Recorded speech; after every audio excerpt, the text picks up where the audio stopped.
Okay, so in this practice we will use ANOVA, that is analysis of variance. That is a technique that tries to predict a continuous variable as a function of discrete variables. And for today's problem, we will explore some data set that talks about the working uh, uh, the works that some students in Bangalore in India have and how much are their salaries. So we will try to see if there is any relationship between the grades that they get at the different education levels. So we have secondary education and the type of secondary education. So for instance, the higher the percentage here, the better you are. So if you are in the 100%, that means that you are better than 100% of the rest of the students. And we will have that for secondary education, for higher education, and then for the degree.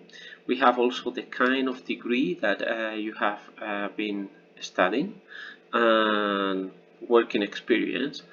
And some of the other variables are obvious. So for instance, we have gender, we have also the degree, we see science and technology, commerce and management, whether you have previous working experience, yes or no, the percentage of the entry test, the specialization that you have in this master, because it is all these students are coming from a master.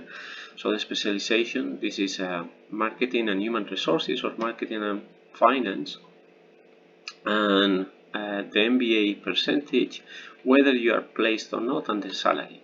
If you don't have a work, if you don't have a job, then you don't have any salary. Okay, so we have about 200 entries here, and as always we remove the not the numbers, and we have only 150, about 150. Then we convert the variables that have been loaded as objects to categories, and we start exploring the data. So we see that the mean of these percentages are pretty high. Actually, the percentage is not, the mean is not 50, because we have removed many of the entries, and probably because also at the origin this data was not covering all students, but if they cover all students, the mean should be 50. And then the minimum, the standard deviation, so you see that the minimum is always around 50, so that means that only those students that are in the upper half can have a job.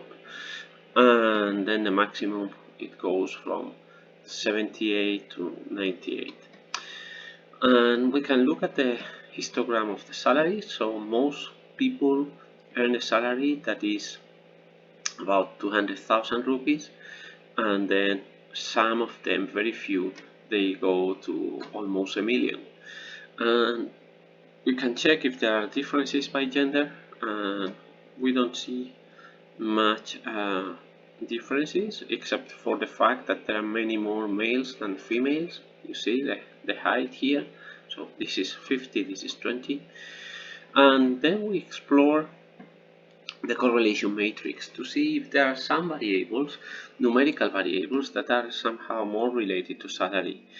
And we see that the correlation matrix, there are only very few values that are somehow related. This e-test percentage and MBA percentage, but the relationship is weak, so 0.17 or 0.18 is not a very high number. We can also represent the correlation matrix in a graphical way, and then we check for the categorical variables whether we have strong relationship between any one of these variables and the salary. So gender is a categorical variable, and salary is continuous, and what we see is that we are distributing by groups and checking whether the data is normal within the group, whether the data is homoscedastic within the group, so the variance in both groups are the same, and checking the dependence of y on x, or the salary on the gender, for instance, with a one-way ANOVA. So we check the normality, and we see that the normality is rejected in both cases. And it makes sense, because if we look at the distribution of the salaries, they are not normal. So normality is rejected, and the rejection of normality makes that all the inferences are confidence intervals, p-values, and so on of ANOVA, they are incorrectly calculated. And they are homoscedastic, so the variance in both groups are the same, or are compatible, cannot be rejected, the fact that they are the same. And then when we check the dependence through the one-way ANOVA, we see that this one, the p-value is not significant, so it is above the level of 0.05, so it is not significant, meaning that there is no relationship between gender and salary. And then we explore salary and the type of secondary board, so type of secondary education, and again the data is not normal, it is homoscedastic, but it doesn't seem to be any relationship between the two. What about the high school? And again, it is not significant, this value is this one, so it is not significant. We don't see any kind of difference between the distribution of the salary in one type of secondary schools and the other one. Then we have dependence. We may explore salary with high school. Salary with high school, again, it is not significant, or the type of studies at high school. So we have arts, commerce, and science.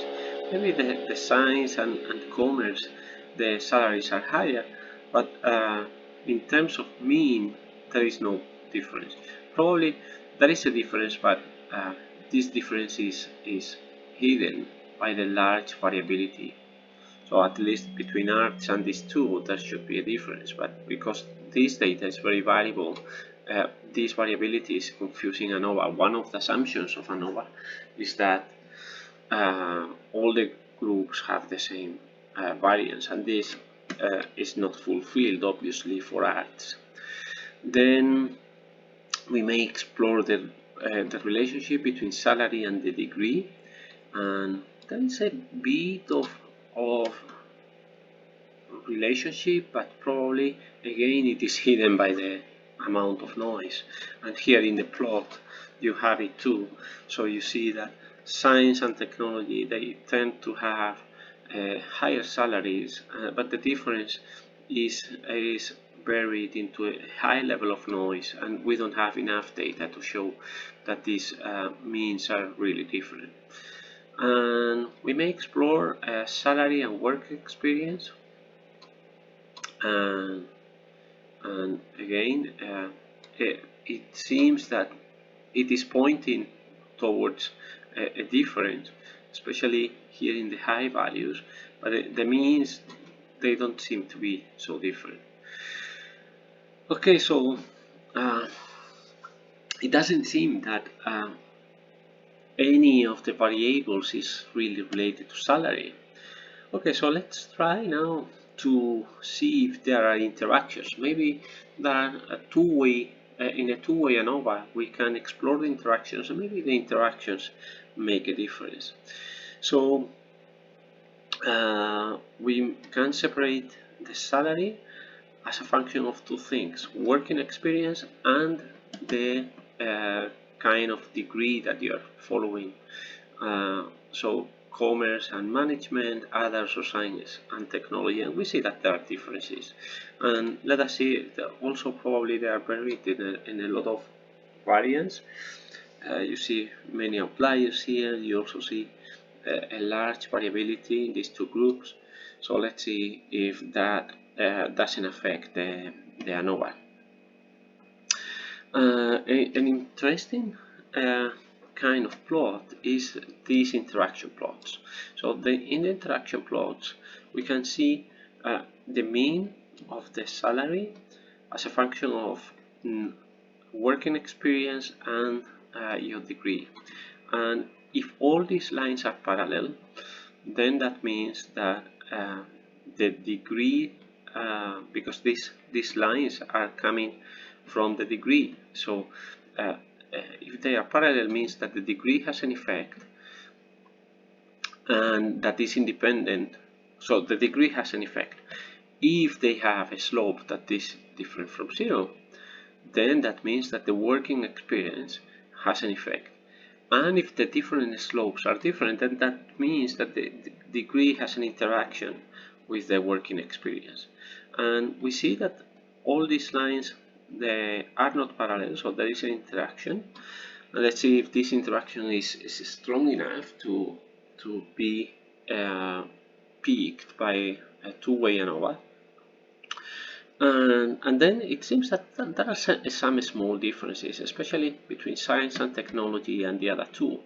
And also the working experience may have an influence, especially for commerce and management and others, but not so much for science and technology. Okay, so let's try. So we do an ANOVA with two predictors, and we see that none of them are statistically significant. So beside the fact that we see some kind of relationships, these kind of relationships, they are buried into a lot of noise, and then they don't stand out the level of noise. Especially the interaction doesn't seem to be so strong. So the working experience and the degree, they have a p-value. Still they are far from the level of significance, but probably with more samples we could reach it. And now let's try if there is a two-way, there is some interaction between working experience and gender, and again it is not significant. There is a significant, an almost significant contribution of gender, and again with more data, we probably this dependence would be significant. And then, because we are curious about this data set and we would like to understand how salaries depend on some other variables, we have seen that through ANOVA it doesn't depend on any of the discrete variables. Some of them almost depend, but we don't have enough evidence to show. But now let's try with the standard regression models, and for the regression you need that these predictors are continuous. So let's try to build it, and the R squared is very small, meaning that we are explaining very little variance. The model is significant, it is below the level, but there is very little, it explains very little, and we can check which of the coefficients is really the one that is making a difference, and it seems that none of them, so all the p-values are not significant. So somehow there is a contradiction between the model being significant and none of the coefficients being significant, and probably this is an effect of noise. So this data is very noisy and there is a lot of variability, and in any case it doesn't seem to exist any strong relationship between the predictor variables that we have collected. So what is your grades at different levels of high school, secondary school, university studies, and the salary that you get. And this would be it. So again, as always, I think what we are seeing is a great collection of tools that allow us to understand the world.